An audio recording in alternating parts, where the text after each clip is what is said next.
Good morning everyone. This is actually Wednesday. Wednesday morning. It's currently about 7:30 in the morning as well. But doesn't matter, I managed to get out on my run this morning. Basically the reason I didn't do it yesterday is a lot happened yesterday. And I'm not going to go into detail. But basically my brain ended up overwhelmed with just the amount of stuff I had to do, the amount of things going on. And it doesn't help me, insomnia, it's still playing up. So I'm still struggling to sleep, which is, there's a calf cramp, which is not helpful. Today's run is just an easy 6k, so speed doesn't matter, just the distance. And I was actually thinking to myself at the start of this run, I'm doing well today. My ankle isn't cramping up as bad, my calf isn't cramping up as bad, and then as I hit about the 500 metre marker, it finally started cramping up.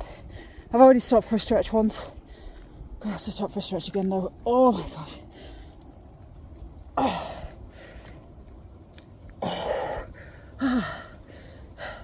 God, I hate cramp. As I was saying, the cramp kicked in a lot later today.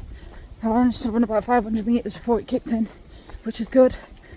I'm trying to think what it might have been this morning, whether or not it was the fact that I was a bit dehydrated yesterday, or after yesterday. I hate this bridge. I was a bit dehydrated after yesterday, but thought to myself, that's okay, because I've had a glass of water this morning. Freaking heck, 11-minute kilometre, that's not a good start. Oh, come on, Ash. But I was trying to work out, is it the glass of water I had this morning? Is it the fact that I did try to rehydrate myself last night? Is it the fact that I did warm-up stretches? Or is it the fact that I did mobility training on Monday? Which one of those factors has contributed to me being able to run better today? I couldn't quite work out which one it might be, or whether or not it was all of them. And typically, I forgot my Garmin today. Not my Garmin, my GoPro. I accidentally left it at home. So I'm back on my phone again, but I do have a new phone. That's one of the things that happened yesterday. Oh, sorry. I got a new phone. So I've now got a Samsung S24. So I'm going to see how that goes. Another thing that happened yesterday, which I am terrified about. In fact, let me give you a bit of context first. I was watching several... Okay, I'll walk a minute. I was watching several videos. You okay? You look cloudy. Maybe you dust off. So I was watching several videos of the Manchester Marathon, because I went to spectate it earlier this year, as you guys know, and I really enjoyed it.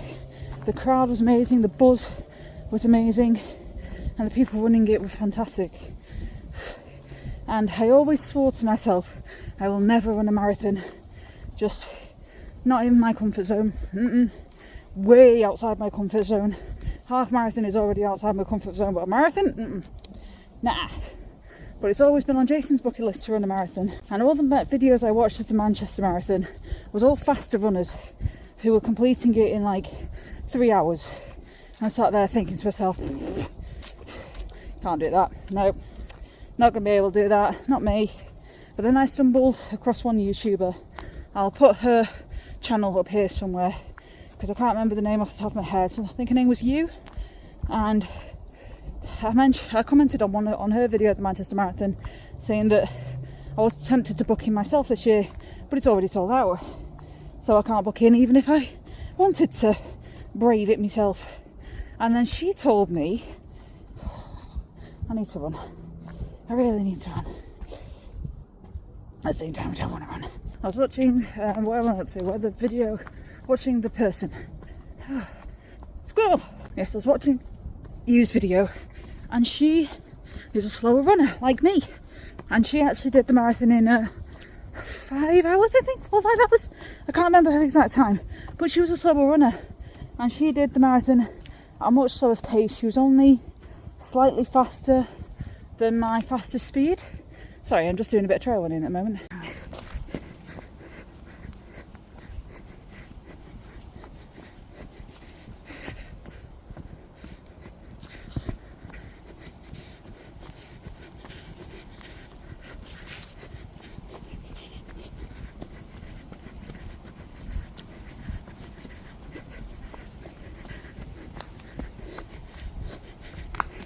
Because she was a slower runner running at slower speed, and she still completed it, it gave me a bit of inspiration. and made me think, do you know what? Maybe I could run one. I'd need to get a bit faster. Only a little bit, but I'd need to get a bit faster than what I'm currently running. I'd definitely need to train better for it.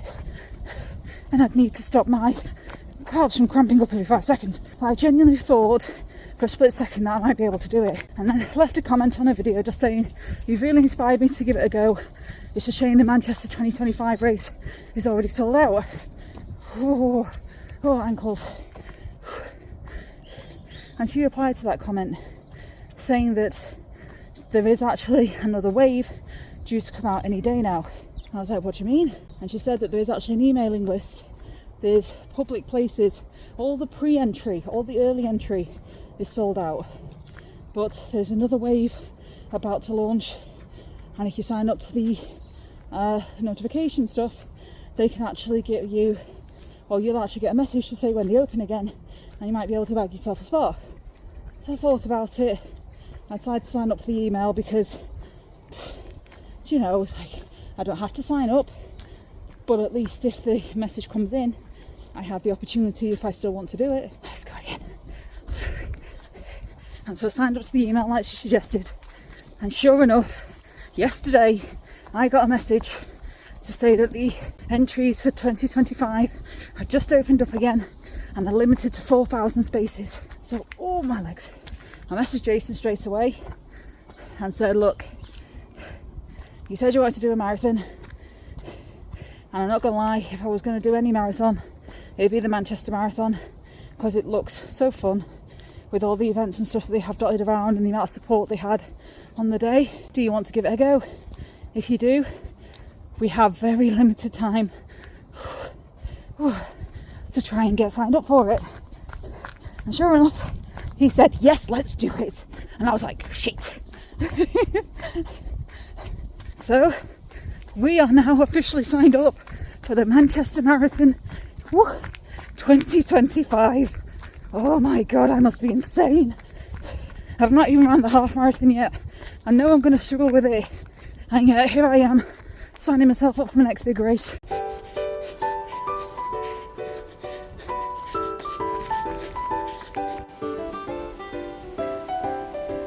I've also had one of my friends ask me recently, Ashley, why do you record yourself so much when you run? And the truth is, A, it makes for good video content, at least in my opinion it does. But B, talking to you guys really helps me stay going. It helps me to move. It helps me to keep pushing through.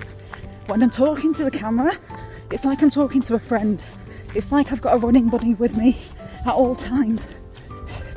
So it makes me forget about the distance I'm running. It makes me forget about the speed that I'm running at, and it makes me just enjoy the run that little bit more, because I feel like I'm not alone. So in a weird way, you guys are my running buddies. So thank you. You really help me out doing this. You really, really do. And sometimes you just need that extra bit of support when, even if it's, in this case, imaginary, because obviously you're not physically here with me, but sometimes you do just need that bit of company to help you push through.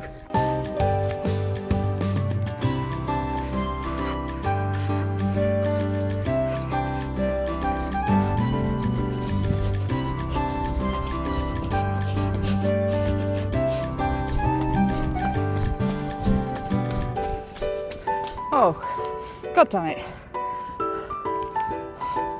Trying to avoid puddles today. Oh well.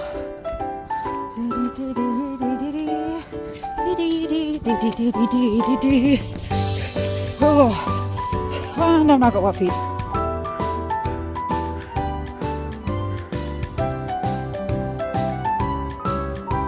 I just short 3k in, nearly halfway. I just had to stop for another stretch though. My god, my calves. Oh my god. They are so tense. I really need to start stretching them more. Oh my god. Let's get to that 3k at least.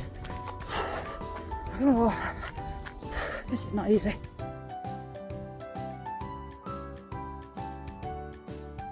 Got 1.5k left to run. And I'm already at minute 50. Not even on 5k, I'm already at 50 minutes. Just shows how much I've had to stop and stretch. I've also done quite a lot of walking this run, which is okay because it's an easy run. I'm allowed to walk. I'm allowed to walk as much as needed if it means that I still get the distance in. I'm not far left to go. And a nice full day of walking the dogs. We're finally down to the last kilometre. 10 minutes 55. It's better than my previous laps. So only about another 10 to 12 minutes of running based on my previous kilometres today.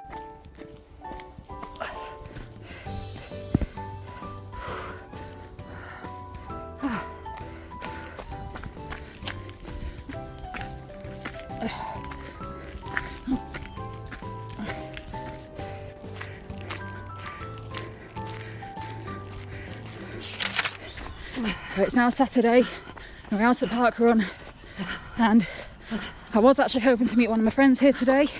Unfortunately they didn't show up, but I did bump into another one of my friends, and I've mentioned her a few times in these videos, but I've never actually shown her face because I didn't want to put her on camera. She didn't want to be on camera. But this is my friend Nicola, who is probably the most inspirational woman at Park Run. Without a doubt, one of the most inspirational people at Park Run. She is an amazing woman. She's been running for over a year and a half now. Her first part, what was your first park run? 1 hour? 26 minutes. 1 hour and 26 minutes. The first ever park run. And today we're currently on track for a less than 50 minutes. It'll be a PB if we keep this pace up, which is doing amazing. We're out. The half marathon is now just 1 week away. I still don't feel ready. Your daughter's running it as well, isn't she? Yes, so good. She is. And she's also fundraising for it. She's doing fantastic. Oh, it's good fun. On the plus side, at least I got out for another run today. I didn't end up doing my runs on Thursday and Friday because my knee was still recovering from the fall I had last week. But I'm back at it today. We're back out. I can just only hope that I hold out for next week. There we go, another 5k in the bag. And I'm so proud of Nicola. She has been chasing a sub 50-minute park run for months now. And she's only ever done it once. And the last time she did it was, I think, around 6 months ago, give or take. I could be wrong on that. I'd have to check with her. But it was a while ago. It was a long while ago she actually did the sub 55k, and she's been chasing it ever since. And I was so proud of her because I've not recorded much today because I was mainly focused on keeping her going, because she really badly wanted that sub 50 minutes today. So I kept on with her. I kept talking to her, kept distracting her, because I know it works for me when I'm running. So I thought this might work for you as well while you're running. So we'll keep it going at this. We'll keep chatting. And sure enough, we crossed the finish line. As we were coming up to the finish line, as we were racing towards the finish line, I shouted at her, "I dare you to beat me. I dare you to beat me." And it gave her just that last little push to just sprint towards the finish. And she came in at 49 minutes and 10 seconds. I was so proud of her. So freaking proud. She finally got not just sub 50, but close to 49 minutes. I was so happy for her. And like I said, her very, very, very first park run was 1 hour and 26 minutes, which she didn't run, obviously. She walked. But her very, very first park run was 1 hour, 26 minutes. And she came in over 20 minutes behind any other runner. Oh, the fact that she's still coming back again and again is fantastic. And she has inspired so many people. So many people at our park run, at our local park run. She is one of the most inspirational women I have ever known. She is so kind and so loving and so nice-hearted. And she inspires everyone, literally the whole way around. I always cheer everyone, like anyone who's running towards me, who's running past me towards the finish line. I always cheer them on. I always tell them they can do it. I always give them a bit of a push. And it was so wonderful to see everyone else cheering her on. It was so good. She is such an inspiration and such a well-known name at our local park run. I absolutely adore the woman. She is fantastic. She really is amazing. She also has a book out, for those that didn't know, called Just Doing It, or Just Do It. I think it's Just Do It. And it's an amazing book, and it's basically about her journey and her mindset and stuff like that, about how she got running and steps that happened to keep her going. And it's a great book. It really is such a lovely read. I need to reread it, actually. I've not read it for a while. But if anyone wants to have a look at her book, this is not affiliated, by the way, this is not sponsored. It's just, I do think it's a very valuable read. So if anyone wants to actually have a look at that book, or if anyone is looking for a bit of motivation or inspiration, I'll leave a link to the book in the description below. So anyone who wants it can go get a copy and have a read of it. Another park run over, and tomorrow I need to try and run 9k, which I've just easily run 5k at a comfortable pace. So I should be able to run 9k tomorrow, theoretically.